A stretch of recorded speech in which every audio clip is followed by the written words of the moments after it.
ఇతను మంచి కళ్ళ డాక్టర్, ఒకసారి వెళ్ళి కళ్ళు చెక్ చేయించుకోండి. అలాగా ఉండు, నిన్ను ఎముకల డాక్టర్ దగ్గర పంపిస్తాను నేను. ఏం చేస్తున్నారు? అగో రేయ్ స్కూటీ, నన్ను డాక్టర్ దగ్గర పంపిస్తావా? పారిపోతావు ఏంట్రా పిరికోడా?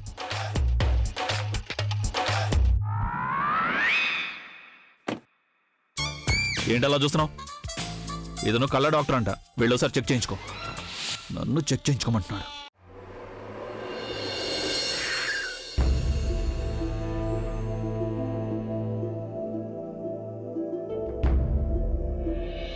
ఈయన చాలా కోపంగా ఉన్నారు.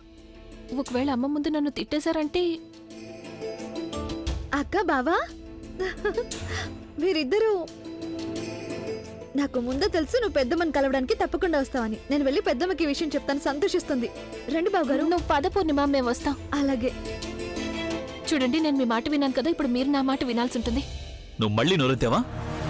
నేను చెప్పాను కదా నువ్వు నా ముందు. ఆ రూల్స్ అన్ని మీ ఇంట్లో, ఇప్పుడు ఇది మా ఇల్లు. మీరు ముందు రండి. నన్ను ఎక్కడికి తీసుకెళ్తున్నావు? నా చెయ్యదులు. నువ్వు ఆటోమేటిక్గా నా చెయ్యదు పట్టుకుంటున్నావు. నేను మీకు దండం పెడతాను, కావాలంటే కాళ్ళు కూడా పట్టుకుంటాను. మీరు ఏం చేయమంటే అది చేస్తాను. కానీ అమ్మ ముందు మీరు. ఇప్పుడు నువ్వు మళ్ళీ ఏం కొత్త డ్రామా మొదలెట్టావు? డ్రామా కాదు, నేను మిమ్మల్ని రిక్వెస్ట్ చేస్తున్నాను అంతే. మీరు ఎంత కోపడాలనుకుంటే అంత కోపడండి. మీరు ఏ శిక్ష వేయాలనుకున్నా వెయ్యండి, నేను భరిస్తాను. మీరు ఏం చెప్తే నేను చేస్తాను. కానీ దీని అర్థం నువ్వు నా చేత డ్రామా ఆడించాలనుకుంటున్నావు? అవునా? లేదు, సహాయం కోరుకుంటున్నాను. ప్లీజ్. మీకు తెలుసు కదా అమ్మకు అసలు ఒంట్లో బాగోలేదని. తను ఈ సమయంలో అస్సలు స్ట్రెస్ అవ్వకూడదు. అందుకే మీరు అమ్మ ముందు దయచేసి ఏవి మాట్లాడకండి. లేకపోతే మనిద్దరి మధ్య ఏది సరిగ్గా లేదని అనుమానం వస్తుంది. నేను ఎందుకు వినాలి నీ మాట? నేను ఇంతకు ముందు నీకు చెప్పాను, మళ్ళీ ఇప్పుడు చెప్తున్నాను. నువ్వు నాకు అసలు ఏమీ కావు. అందుకే నా నుంచి నువ్వేమీ ఆశించొద్దు. అలాగే నేను నీ మీద జాలి కూడా పడ్ను.